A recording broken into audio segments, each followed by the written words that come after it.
Mesdames et messieurs, bonsoir. Bienvenue à Échiquier International en direct de Al24 News. Il semblerait que tous les moyens soient bons pour l'extrême droite française qui ne veut absolument pas en découdre avec l'Algérienne bashing et poursuit ses attaques contre l'Algérie. Beaucoup semblent avoir trouvé leur fonds de commerce tout rêvé. L'extrême droite se lâche contre l'Algérie. Y a-t-il un capitaine sur le navire qui chavire? L'Algérie a réagi, surprise et étonnée des mesures de restriction des circulations qui touchent les détenteurs de visas algériens sans en informer les autorités algériennes, conformément à l'article 8 de l'accord algéro-français en matière d'exemption réciproque de visas. Tout de suite, les développements.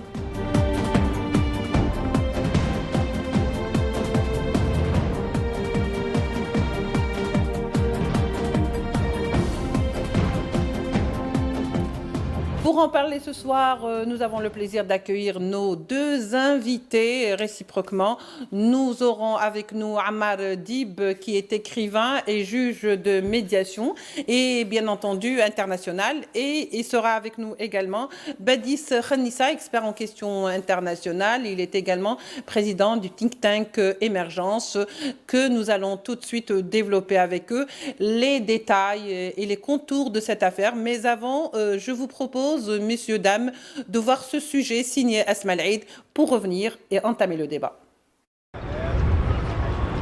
L'extrême droite française innove en matière d'attaque contre l'Algérie. La dernière attaque en date est la décision prise par les autorités françaises d'interdire le sol français aux Algériens détenteurs de passeports diplomatiques ou de documents de voyage spéciaux. Les documents en question devaient exempter leurs détenteurs de visa conformément aux dispositions de l'article 8 de l'accord algéro-français en matière d'exemption réciproque de visa pour les détenteurs de passeports. L'Algérie a exprimé sa surprise et son étonnement dans un communiqué du ministère des Affaires étrangères de la communauté nationale à l'étranger et des Affaires africaines rendu public ce mercredi.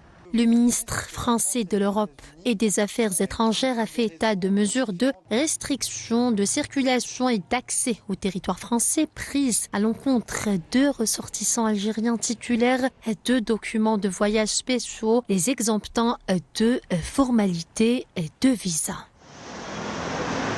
Le gouvernement algérien exprime sa surprise et son étonnement quant à cette annonce dont il n'a été aucunement informé, comme le commandent les dispositions de l'article 8 de l'accord algéro-français en matière d'exemption réciproque de visa pour les détenteurs de passeports diplomatiques ou de services, précisant que les autorités algériennes n'ont aucune connaissance de pareilles mesures restrictives à l'exception de 2 cas précis intervenus sur la période récente.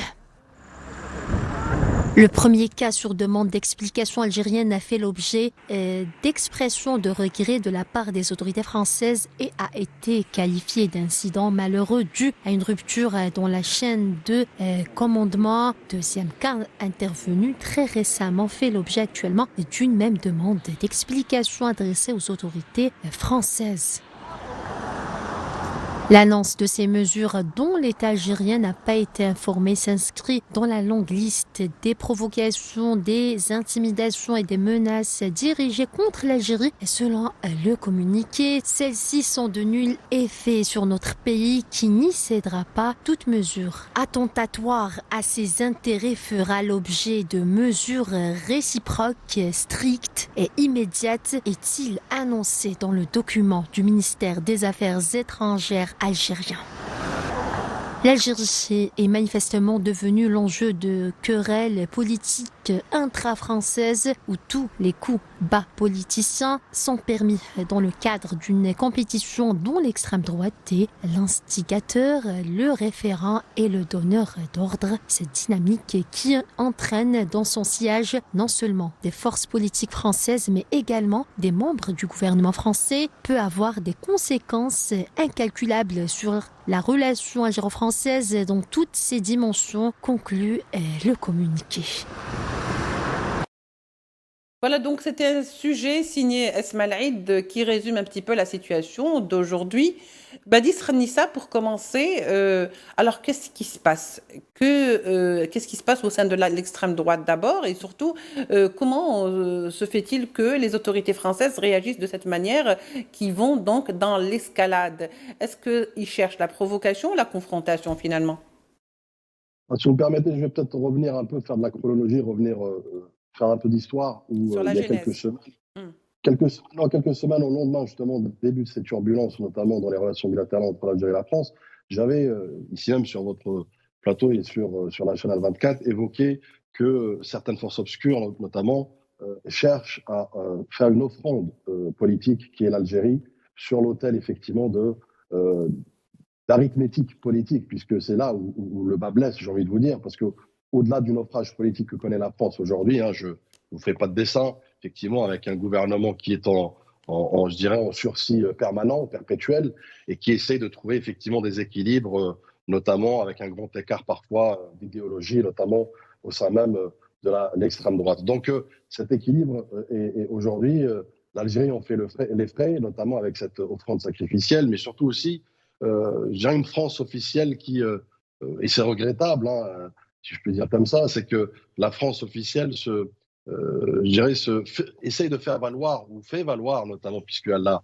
aujourd'hui illustré par ce communiqué et par les déclarations irresponsables, notamment ce qui fait, je dirais, office de ministre des Affaires étrangères français, notamment faire valoir ses arguments, notamment de l'extrême droite et de la droite extrême, et surtout aussi je dirais, se ranger aux côtés de ceux qui souhaitent une rupture, ceux qui souhaitent le pourrissement de cette situation, à savoir cette extrême droite et surtout qui dicte aujourd'hui qui dicte notamment le cap d'une diplomatie notamment qui est en naufrage, mais qui est une diplomatie en faillite, puisqu'encore une fois, ce même ministre se targue de dire effectivement, ou présente ce qu'il qualifie de mesures de rétorsion et de mesures coercitives, notamment et dissuasives, en tout cas dans le concept et dans la compréhension de la France officielle, et en même temps qui ouvre un canal de dialogue pour expliquer que sa disponibilité pour se déplacer à Alger. Non, je suis désolé, les pourparlers, par l'histoire nous l'a renseigné, les pourparlers n'aboutissent jamais favorablement, positivement, quand ils sont dans un contexte empreint de menaces et de dissuasion.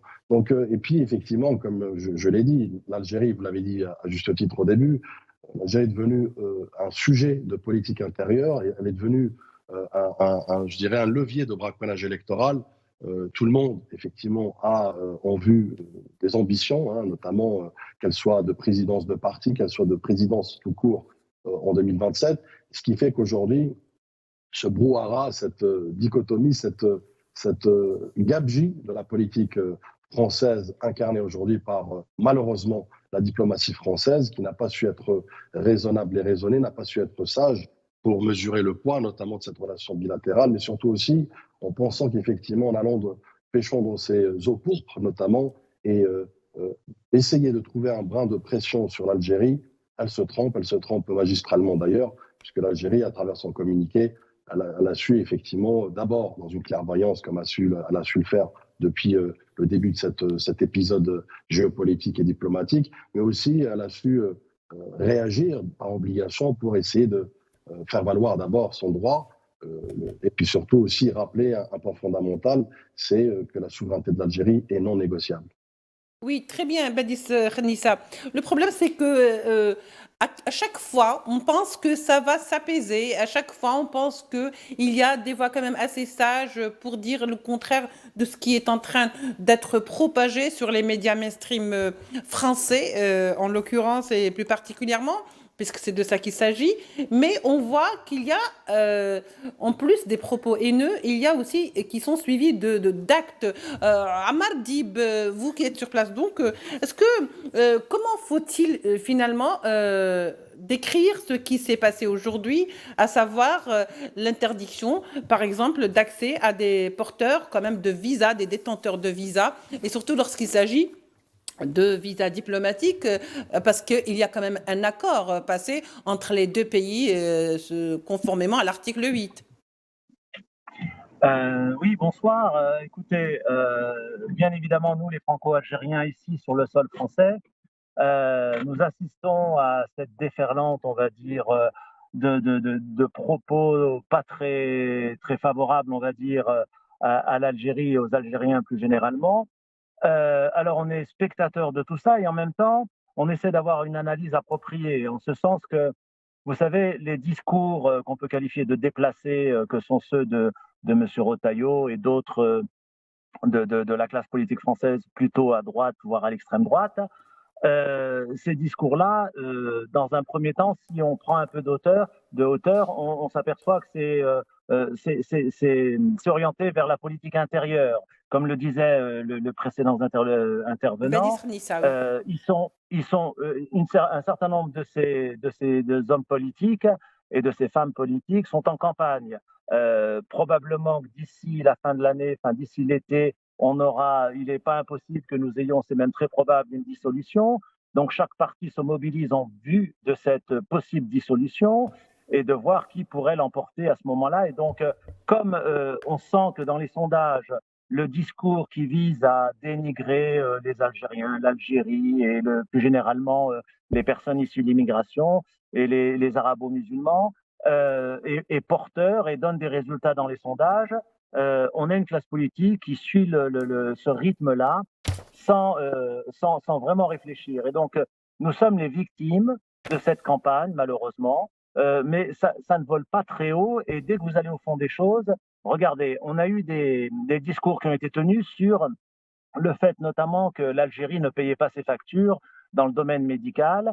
Or, on a eu une sortie du ministre de la Santé français, qui est un macroniste, qui a dit à l'Assemblée nationale il y a quelques jours, il a dit, écoutez, depuis 2007, les soins donnés aux ressortissants algériens s'élèvent à 150 millions d'euros à peu près, et l'Algérie en a déjà réglé 148 millions.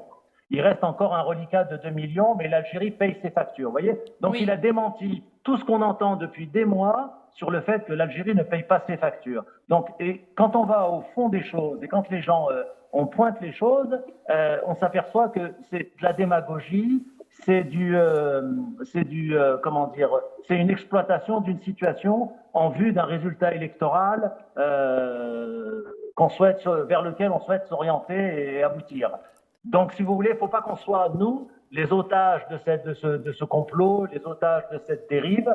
Et je trouve que le communiqué de l'Algérie, qui pose les questions, qui s'interroge et qui dit « nous ne comprenons pas ce qui se dit ici et là sur les relations et sur la position de la France et de sa diplomatie, compte tenu du fait qu'elle souhaite suspendre des modalités d'attribution de visas et autres à l'égard de certains ressortissants algériens. » Et en même temps, quand j'écoute la conférence de presse de M. Bayrou tout à l'heure, il était très nuancé.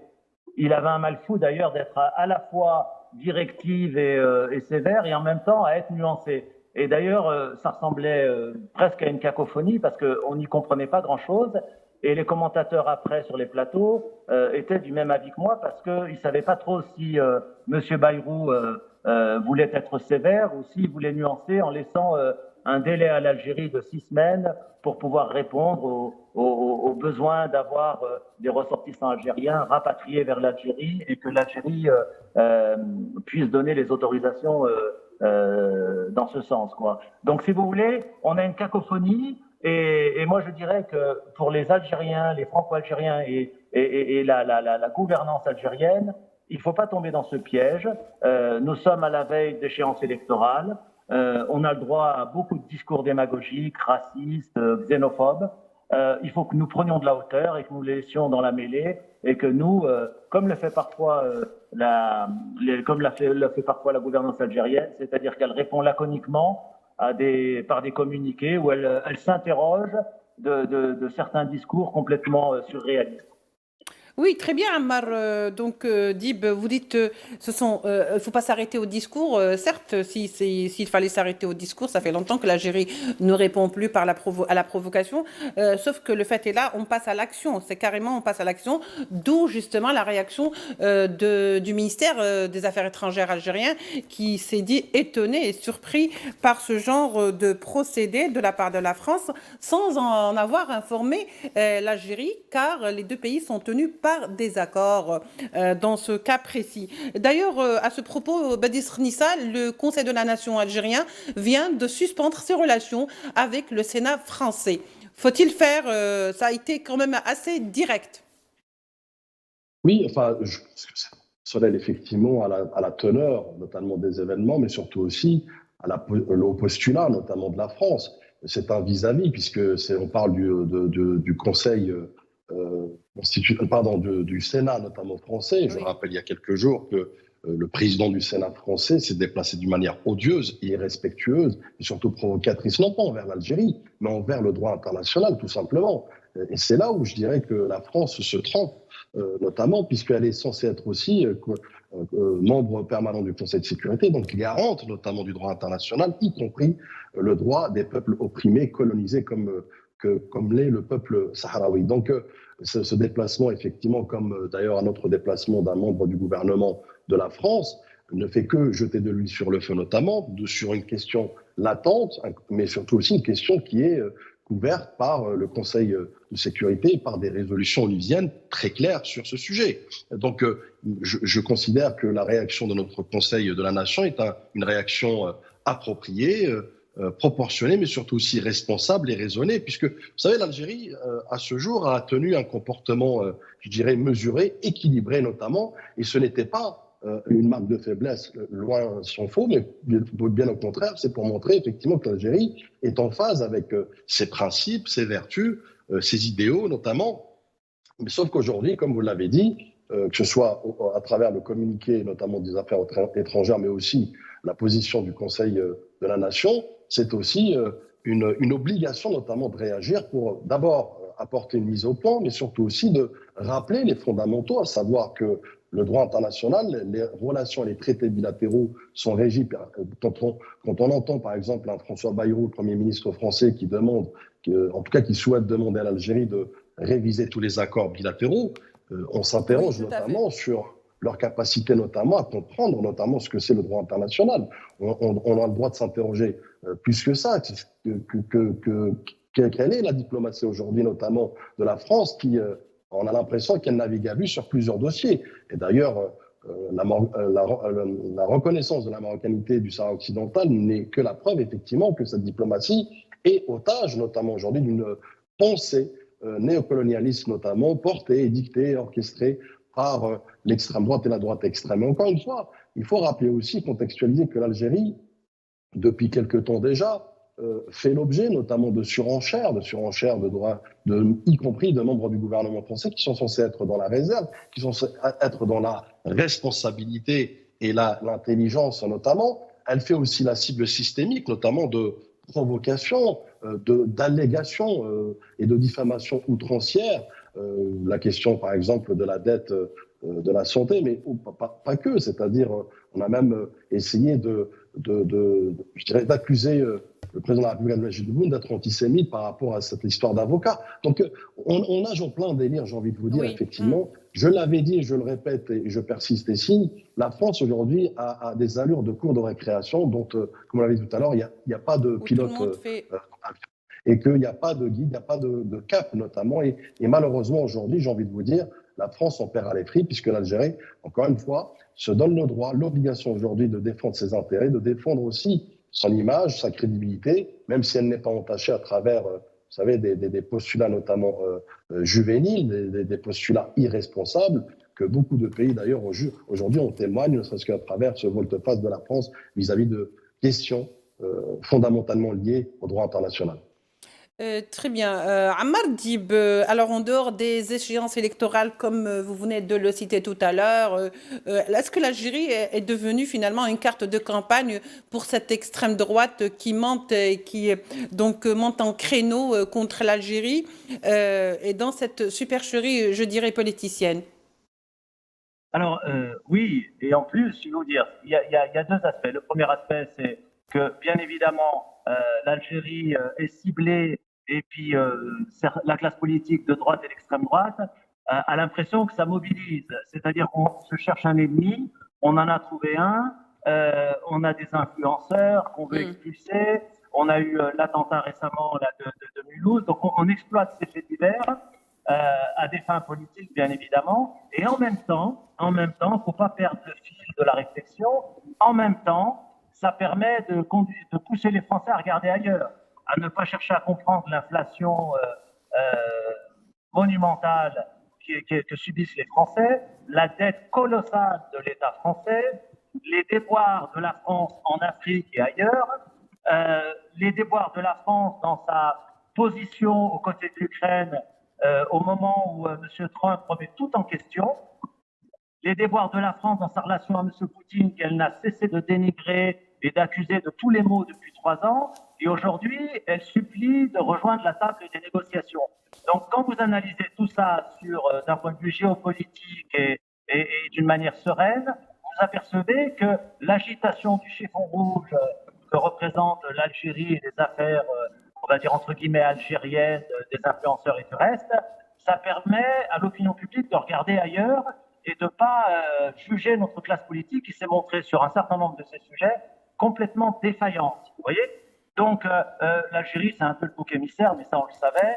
Mais le juge médiateur international que je suis, j'essaie toujours d'analyser les choses en vue d'une solution, on va dire, entre guillemets, amiable.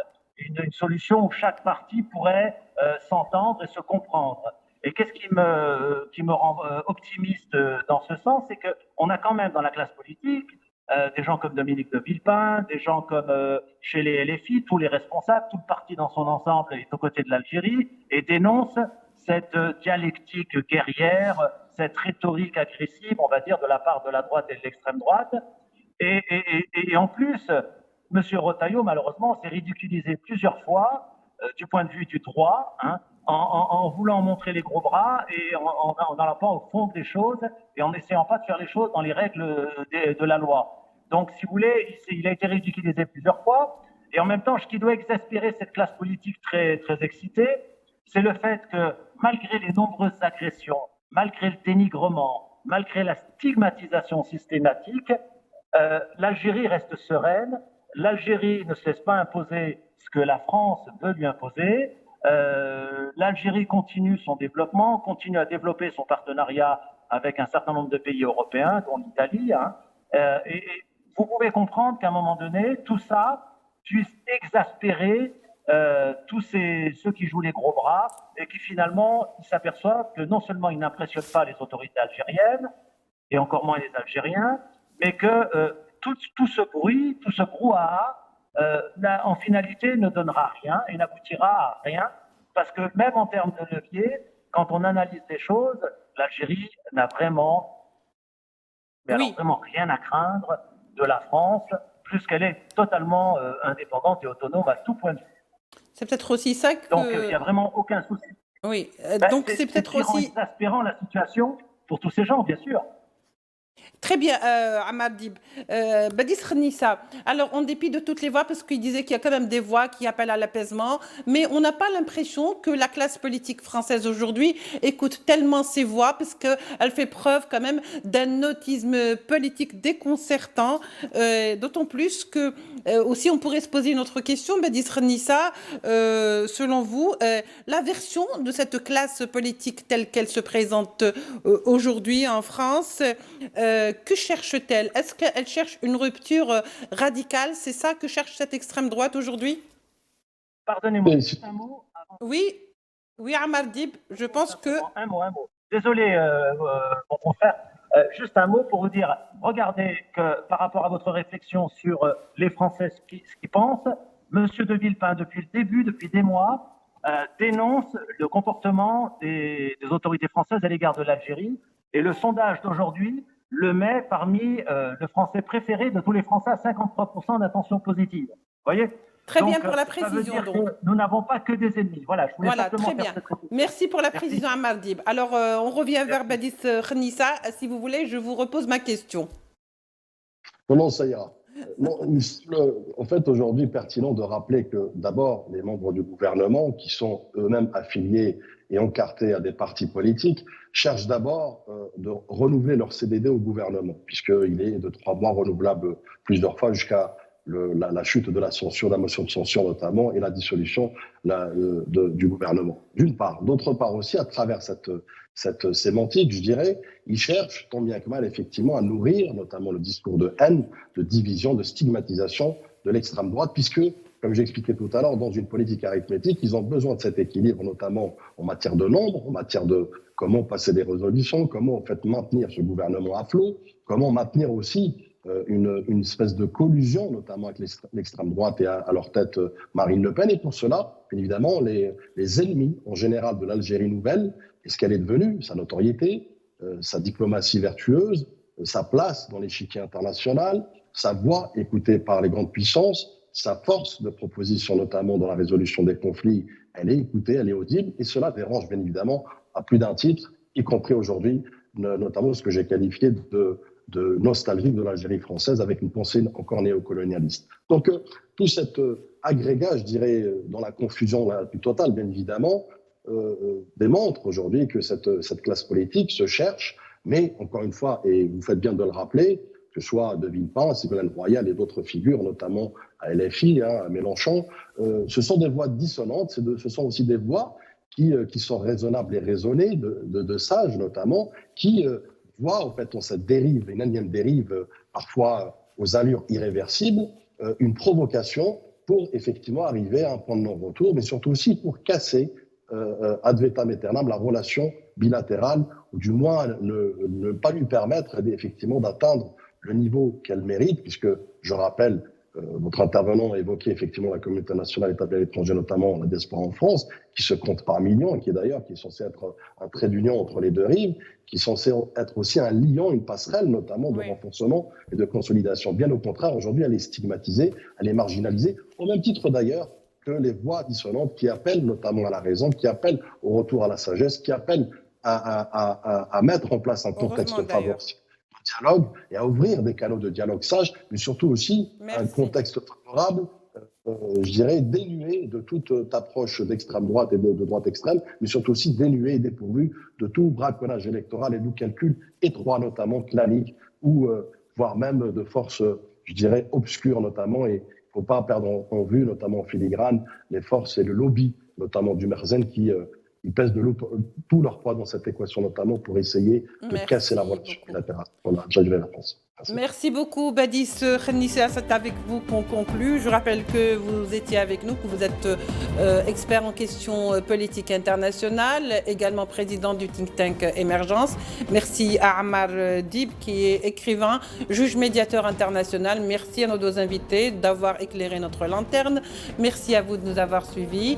On se retrouvera demain pour un nouveau numéro et un nouveau sujet pour l'échiquier international. Au revoir.